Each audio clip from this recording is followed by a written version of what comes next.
Today we will be reflecting on Indigenous Peoples Day through the filter of a poem by Joy Harjo. We met her just a moment ago when she read her story.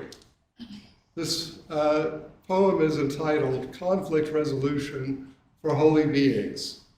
And she quotes another poet who says, "I am the holy being of my mother's prayer and my father's song."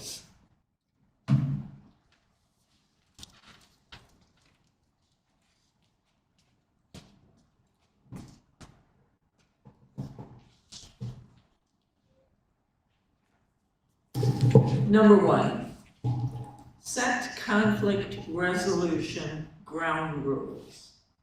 Recognize whose lands these are on which we stand. Ask the deer, the turtle, and the crane. Make sure that the spirits of these lands are respected and treated with goodwill. The land is a being who remembers everything. You will have to answer to your children, their children, and theirs. The red shimmer of remembering will compel you up the night to walk the perimeter of truth for understanding. As I brushed my hair over the hotel sink to get ready, I heard, "By listening, we will understand who we are in this holy realm of words. Do not parade pleased with yourself. You must speak the language of justice."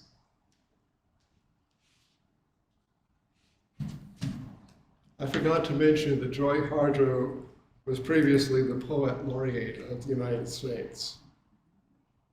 Today we honor the lives and voices of the Indigenous people still living. We hear their words and their experiences. We acknowledge that the United States occupies territory that was taken from others, often without their consent or through agreements that were never kept by our government. I want to share something, a part of my own ambiguous relationship with Indigenous peoples. And I've never spoken publicly about this. Imagine a second grade classroom in Savannah, Georgia. The year is 1970 and I am 7 years old. The public schools in Georgia were not racially integrated until 1971, the next year. The school therefore was only for all white kids. That day I was called to the front of the classroom and told to turn and face the other children, and I did so. Mrs. McCorkle, the second grade teacher, told the class that I was too dark to be in her class. She certainly said other things, but my memory from those events when I was 7 does not recall them well after the passage of 53 years. When she was finished, I was told to return to my desk, and I did so. What had happened?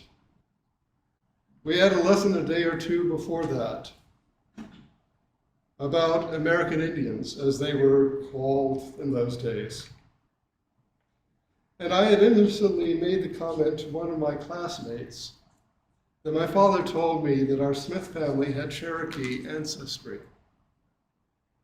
Mrs. McCorkle must have overheard my comments and decided to express her dismay that she could not dispel a child who was not purely white from her class. At this time in my childhood, my mother made me spend entire days out of the house. I was actually locked out of the house and told I couldn't come in unless I needed to go to the bathroom or it was raining. Now, with dark brown hair, brown eyes, and a tan from being outside, I suppose that I did look like someone who might have been Cherokee. The incident in the front of the class was not traumatizing, though, because the children at school were not my playmates. I had a neighborhood full of other children to play with, nor did Mrs. McCorkle's rejection sting. I already knew that she was an evil old woman, and her actions and words that day just proved it. She was also, I believe and suspect, a victim of sexism in her career choice. She was clearly someone who was not suited to be around children. But in her, that day and age, when she probably started out, she was probably told she could have a career in nursing or a career in teaching. And she chose teaching and shouldn't have done so. There's a family legend that my father's family has Cherokee ancestry on the Smith side. When I was in my 20s, I found a book about learning Cherokee, but it was too difficult to absorb. It's very difficult to teach oneself a non-Indo-European language. I thought that if we were Cherokee, and I ever encountered any other Cherokees, maybe I should learn something about the language and the history. Later, DNA testing from 2 different labs failed to report any indigenous heritage. Now, genealogical research also failed to provide evidence. The verdict currently is not proven. People in parts of Western Scotland, Ireland, and Wales also look dark like me. And those are the areas where DNA tests seem to think some of my people are from. It's an imperfect process, and DNA testing is unreliable sometimes. But I have to rely on real evidence, not family legend, because I want to know. However, a moment, even a brief moment like the one in 2nd grade classroom years ago, can give one insight into the lives of others. And I thought about these questions when I was 7 years old. And yes, I was smarter when I was 7 years old than I am now.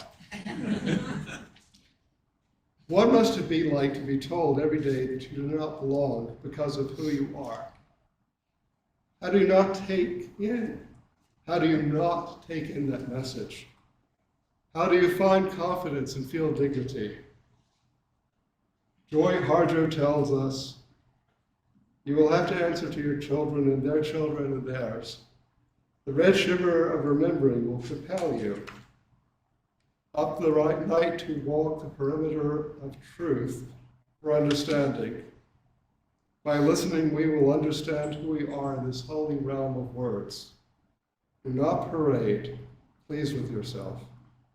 You must speak in the language of justice.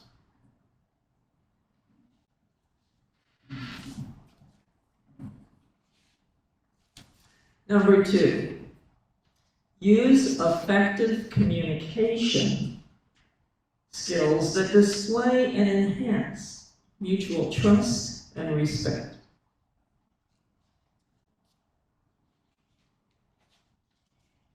If you sign this paper, we will become brothers.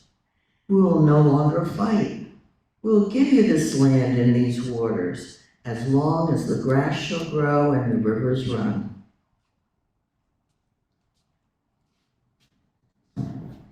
The lands and waters they gave us did not belong to them to give. Under false pretenses, we signed. After drugging by drink, we signed. With a mass of gunpowder pointed at us, we signed. With a flotilla of warships at our shores, we signed. We are still signing. We have found no peace in this act of signing.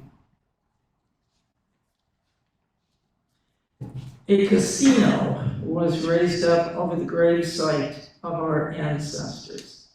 Our own distant cousins pulled up the bones of our grandparents, our parents, and our grandchildren from their last sleeping place. They had forgotten how to be human beings. Restless winds emerged from the earth when the graves were open, and the winds went looking for justice.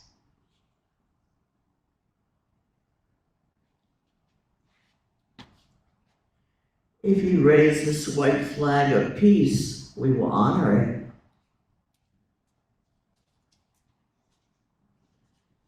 it. At Sand Creek, Several hundred women, children, and men were slaughtered in an unspeakable massacre after a white flag was raised. The American soldiers trampled the white flag in the blood of the peacemakers. There's a suicide epidemic among Native children. It is triple the rate of the rest of America. It feels like wartime, said a child welfare worker in South Dakota.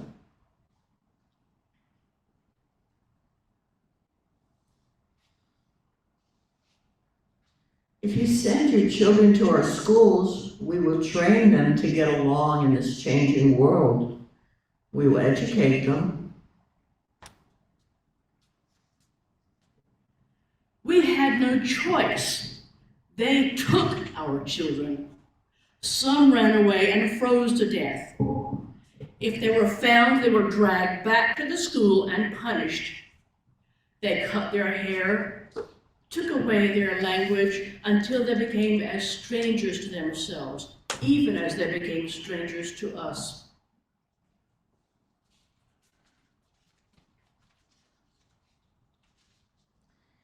If you sign this paper, we will become brothers.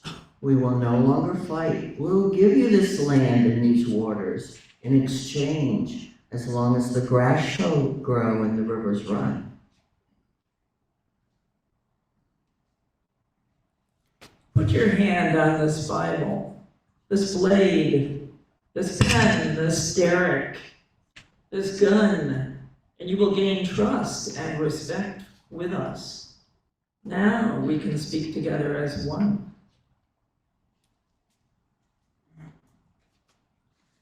We say, put down your papers, your tools of coercion, your false promises, your posture of superiority, and sit with us before the fire. We will share food, songs, and stories. We will gather beneath starlight and dance and rise together at sunrise. The sun rose over the Potomac this morning over a city surrounding the White House. It blazed scarlet, a fire opening truth. White House, or Chogohutke, means the house of the peacekeeper, the keepers of justice. We have crossed this river to speak with the white leader for peace many times. Since these settlers first arrived in our territory and made this place their place of governance. These streets are our old trails, curved to fit around the trees.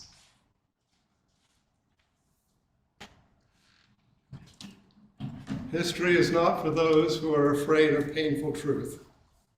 It is not for those seeking comfort. Studying history will sometimes disturb you. I found these words online. Studying history will sometimes upset you. Studying history will sometimes make you furious. If studying history always makes you feel proud and happy, you probably aren't studying history.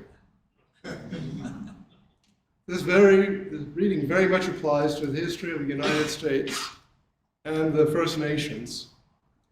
In 1879, the Carlisle Indian Industrial School in Carlisle, Pennsylvania, not so far away from here, was founded by Lieutenant Colonel Richard Henry Pratt as a tool of assimilation, known for its famous motto. This is the actual motto of the school: kill the Indian and save the man. The school recruited more than 10,000 children from 141 tribes. Many suffered and died from poor conditions at the school. 186 graves can be found there, and more are still being located. One of the stories rarely told is that in the early 20th century, some indigenous women were rendered sterile without their knowledge by their physicians because they were poor and obviously from First Nations. And there's a poem I would like to read that goes with that. It is by Paula Gunn Allen. She is from the Laguna tribe and was born in Cubero, New Mexico. She received her PhD from the University of New Mexico and taught at several universities, retiring from the University of California, Los Angeles as a professor of English, creative writing, and American Indian Studies. She was the author of 6 poetry collections. This poem is entitled Laguna Ladies' Luncheon, and it was written on Paula Allen's birthday, 40th birthday, which was 1979. Grandma says it's depressing, all those Indian women, the children never to be born, and they didn't know that they'd been sterilized. See, the docs didn't want them bothered, them being so poor and all. At least that's what is said. Sorrow fills the curves of our breasts, the hollows behind the bone. 3 closet Indians, my mother, my grandmother, and I, whom nobody sterilized. Our children are grown, we do not dare to weep over coffee in this elegant place. Quiet, we hold their grief unborn. My mother says it's the same as Nazi Germany, a medical holocaust. Now I'm officially an old woman, she says. I can tell them that.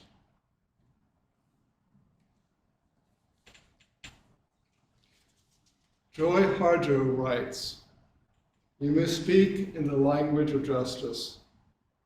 Truth-telling is a mode of justice as much as changing laws, changing practices. Truth-telling is difficult.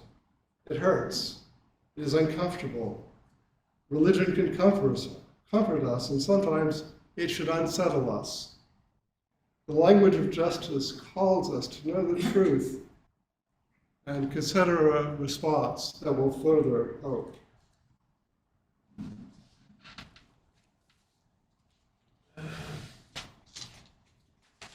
Number 3, give constructive feedback. We speak together with this trade language of English. This trade language enables us to speak across many language boundaries.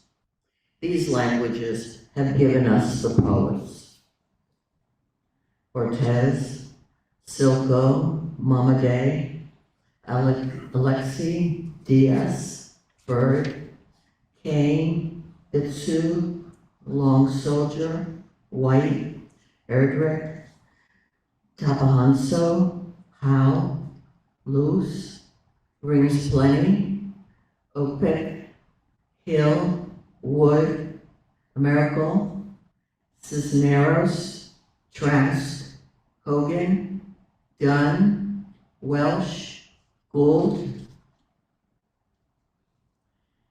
The 1957 Chevy is unbeatable in style. My broken down, one-eyed Ford will have to do.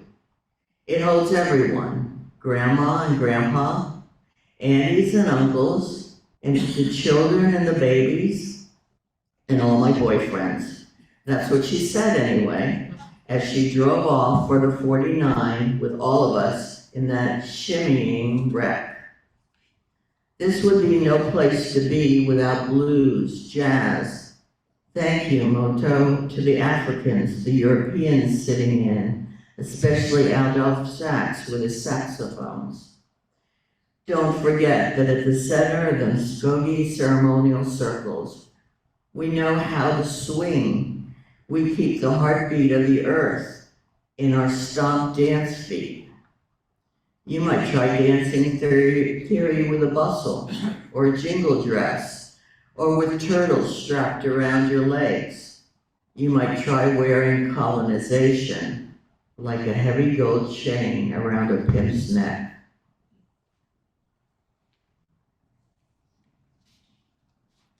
In communities of people who belong to marginalized groups, there is sometimes a conversation about the relationship the members should have with the dominant culture that holds as a default an archetype straight, white, able men. This culture ultimately puts people not in that grouping as other. Probably no group is more other than indigenous people, as they were exiled by law to reservations in the United States. They retained their culture, but they were not permitted to engage completely with a larger society. Debate continues within these communities because there's always fear that indigenous people will disappear and lose their identity, and the colonizers will have won, and their ancestors, their language, their faith will vanish, and all the suffering will have been for naught. And yet, in a larger culture that can be accessed by cell phones, television, and literature, people in marginalized groups are moved by the music, movies, shows, and other influences that shift attention from those in their culture. They might be assuaged from their community. And for those of us in the dominant culture, our experience is less when we are unaware of the cultural offerings that other communities have to offer. We must remember, though, that what they have is theirs to offer and not ours to take.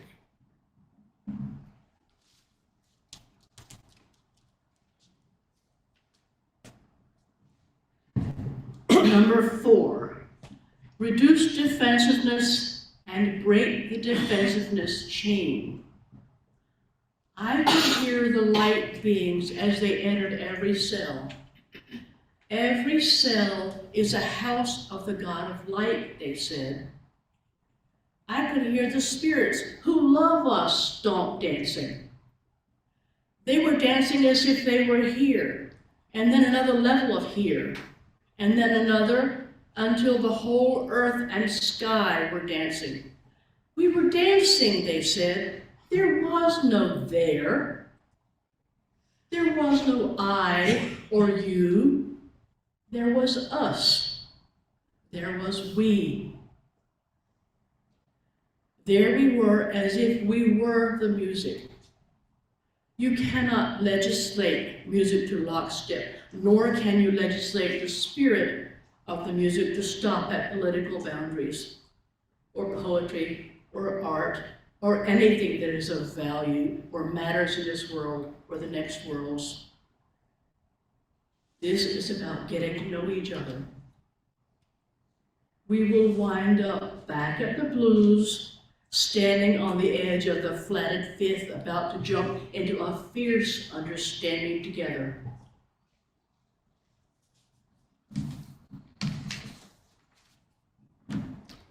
Roger tells us again of the connection of art and culture. She is connecting also to spirituality. In many indigenous cultures, ritual dancing is a spiritual practice. She writes, I could hear the light beings as they entered every cell. Every cell is the house of the God of light, they said. I could hear the spirits who love us stomp dancing. They were dancing as if they were here, and then another level of here, and then another, until the whole earth and sky was dancing. We are here dancing, they said. There was no there. Harjo was telling us of an experience of connection, a spiritual connection that unites humanity into mystery beyond categories or boundaries. This is a mystical experience of universality. It is the acknowledgement that we are not apart, that humanity and the world are one. There's another side to this, though. Decades ago, I attended a service in a Unitarian Universalist community. At the end of the service, a white woman, who I knew to be proud of her entirely Irish family, came by and smudged the foreheads of each of us with ashes from sagebrush. She said some words of blessing and something in a tribal language. No context was given, nor was any attribution. I felt uneasy about what was happening. The spirituality of indigenous peoples is rich, meaningful, and it is totally theirs. Within our larger movement, there was a time, even while I have been a Unitarian Universalist, When people in our congregations use the rituals and music and words of indigenous people for their own spiritual sustenance and religious services, using those elements of a marginalized community without cultural context or permission is a spiritual form of colonization. We call it appropriation. If we are permitted to participate in the faith practices of indigenous peoples, then it is a gift that is not ours to share.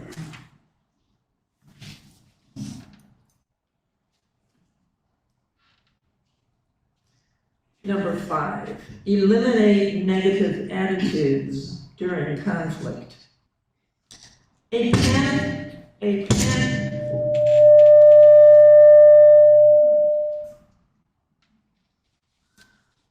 doesn't like the word panther. Are we okay? A panther poised in the cypress tree about to jump is a panther poised in a cypress tree about to jump. The panther is a poem of fire green eyes and a heart charged by 4 winds of 4 directions. The panther hears everything in the dark, the unspoken tears of a few hundred human years, storms that will break what has broken his world, a bluebird swaying on a branch a few miles away. He hears the death song of his approaching prey.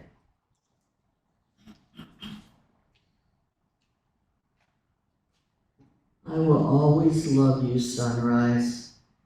I belong to the black cat with fire green eyes, there in the cypress tree near the morning star.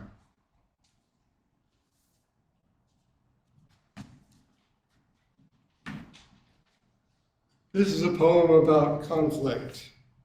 All of these poems are about conflict.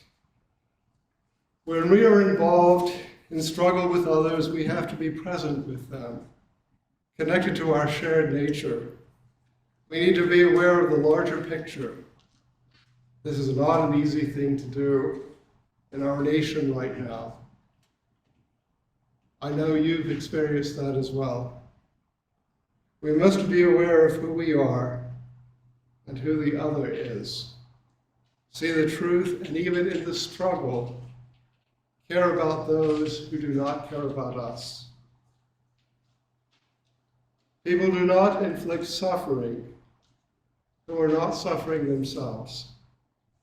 That is not something that we can acknowledge easily. We must not become unaware of others to think them lesser or worthless. This does not mean resignation or submission. Rather, it means that we will not deny the humanity of another person.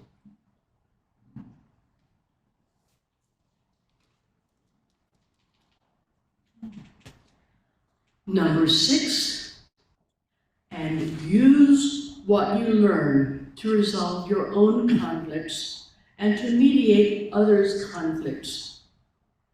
When we made it back home, back over those curved roads that wind through the city of peace, we stopped at the doorway of dusk as opened to our homelands. We gave thanks for the story, for all parts of the story, because it was by the light of those challenges we knew ourselves. We asked for forgiveness. We laid down our burdens next to each other.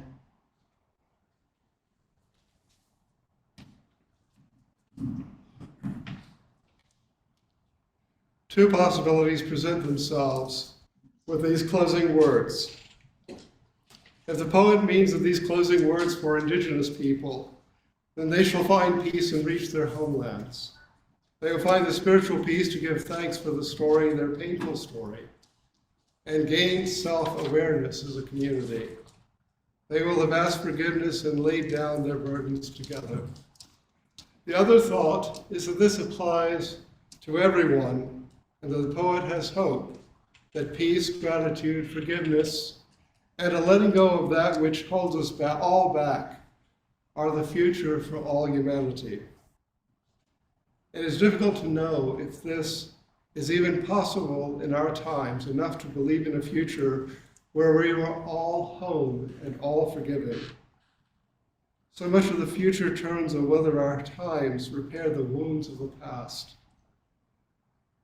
Being a people of faith means siding with love and hope as a salve to the past or the present. May this blessing come to all.